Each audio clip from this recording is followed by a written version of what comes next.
Damn right they do. Blue Lives Matter. Tell you what, it's been real interesting these last several months.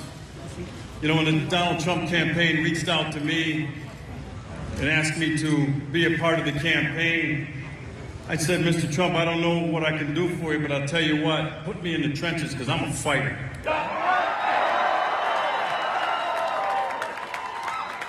I'm a brass knuckles, bloody knuckle type of fighter.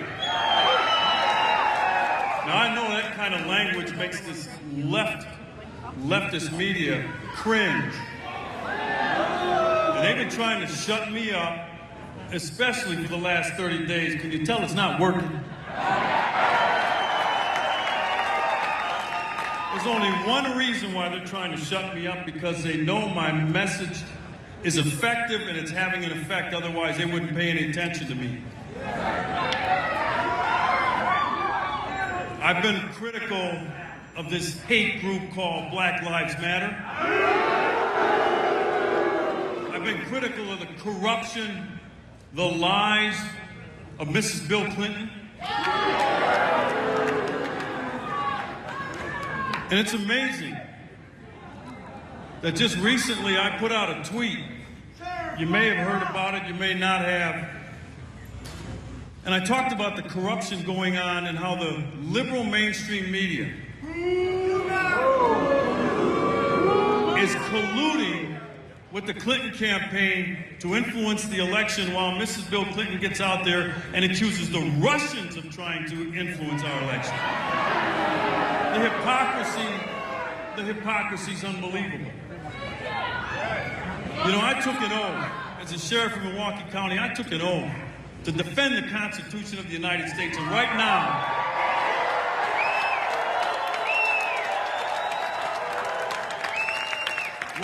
the Constitution of the United States is being trampled on. The rule of law is being shredded.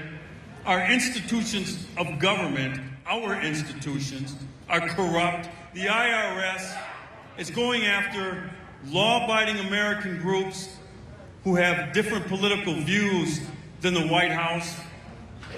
The FBI, not the agents, folks, but the higher-ups at the FBI, colluding with the Clinton campaign.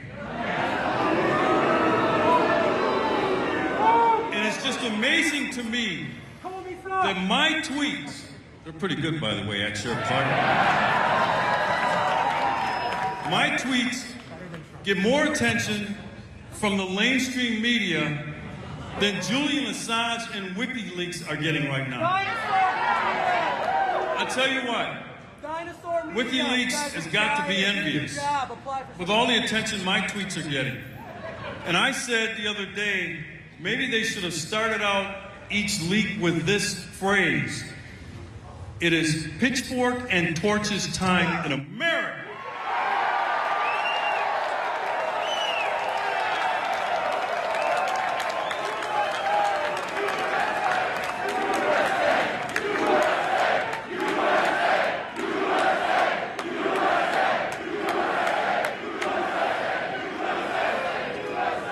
I'll tell you what, I've been to a lot of rallies all across the United States, and I cannot believe the enthusiasm and the energy that Donald Trump's supporters are exhibiting right now.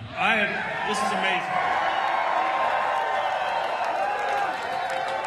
And being a veteran of elections, I know that come election day, your base has to be highly motivated, highly energized. You want them almost enraged, where they can't wait to get to the polls and cast a vote for Donald J. Trump.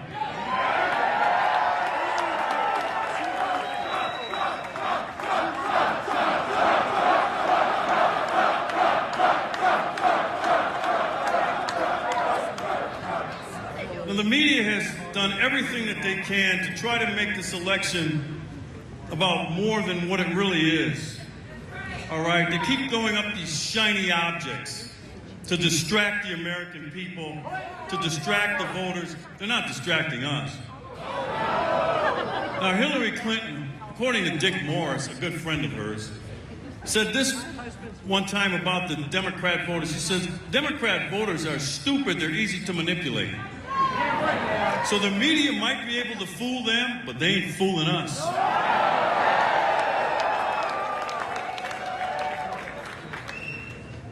We know that in the end, this election comes down to a couple of key issues that are important to all Americans, all Americans.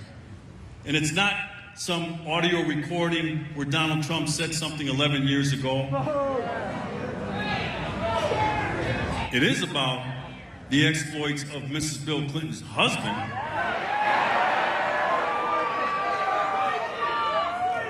who wrote the book on impropriety. But for you and I, we know that this election is about kickstarting this economy, to create jobs and put the American people back to work. It's about more than 1 to 1.5% growth a year. This election is also about protecting our borders. If you're going to be a sovereign nation like the United States is, then you have to have borders, and you must protect those borders.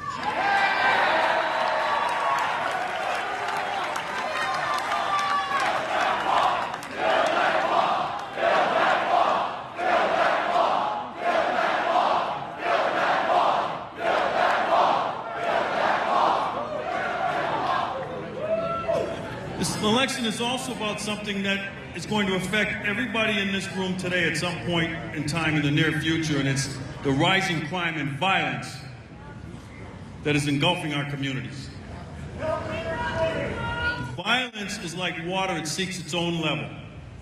The Democrats seem to think you can keep it contained to the ghetto and that's okay, and I think that's a sin. Because the overwhelming majority of people who live in the American ghetto are good law-abiding people, but they've been left behind by failed liberal Democrat policy.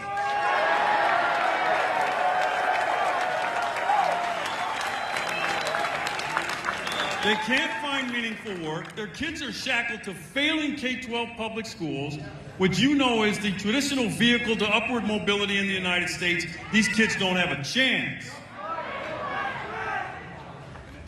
And also, crime and violence is an everyday occurrence. You may have heard in the city of Chicago, the great city of Chicago, just this past weekend. 41 people shot, 9 dead. Ladies and gentlemen, those aren't figures coming out of Fallujah or Aleppo. Those are coming out of the great city of Chicago. And then just down the way where I'm from, Milwaukee, 9 shot, 2 dead. This is happening in every urban city in America. In Kentucky, Tyson Gay, the great sprinter, world record holder, his 15-year-old daughter gunned down, shot in the neck, as she got in between 2 cars shooting at each other. And yet Mrs. Bill Clinton runs around talking about extolling the virtues of the American ghetto and criticizes Donald Trump for calling them hellholes. I call them hellholes first. I'm there. They are hellholes. Nobody should have to live like that.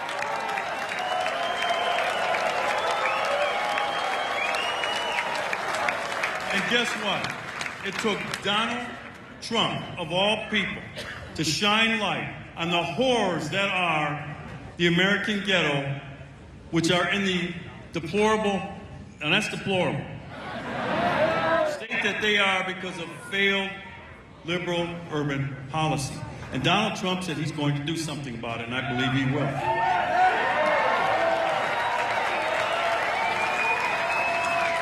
So my point is that Donald Trump's vision for America, we all know what it is, make America great again.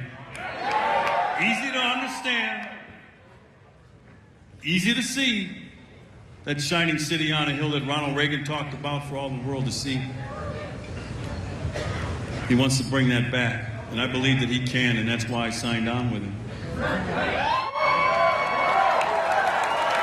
So here's what's happening. Here's what's happening, ladies and gentlemen. The mainstream media is trying to discourage you. They are trying to depress the vote. They want to put you in a state where you finally just give up, because we've been getting our ass kicked. There's no doubt about that, but guess what? We're warriors. Probably another word the media doesn't want me to use. They'll be asking me about tomorrow. And it's easy to get discouraged. I tell people, don't pay attention to the polls, all right? None of them. The only poll that matters at this point is the one on November 8th, where you are in charge and you get to cast your vote as to who should be the next president of the United States.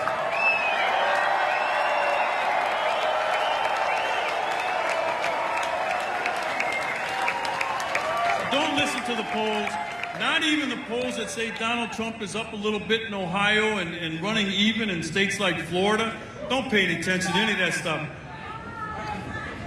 Keep your eye on the prize. One team, one goal. We're getting real close. So I just want to close with this. Let not one team, one goal. We can argue about that later. Stay focused. Let not your heart be troubled, because it's easy to get discouraged when the mainstream media, the liberal mainstream media, because we like Fox News.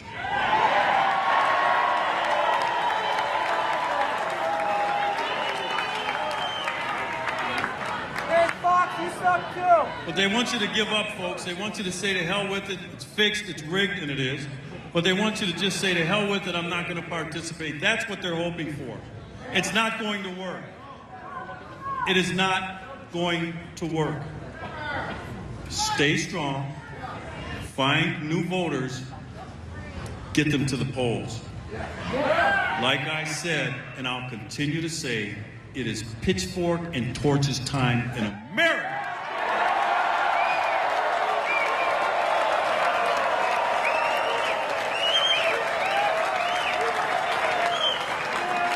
Ladies and gentlemen, God bless you, and may God continue to bless these United States of America.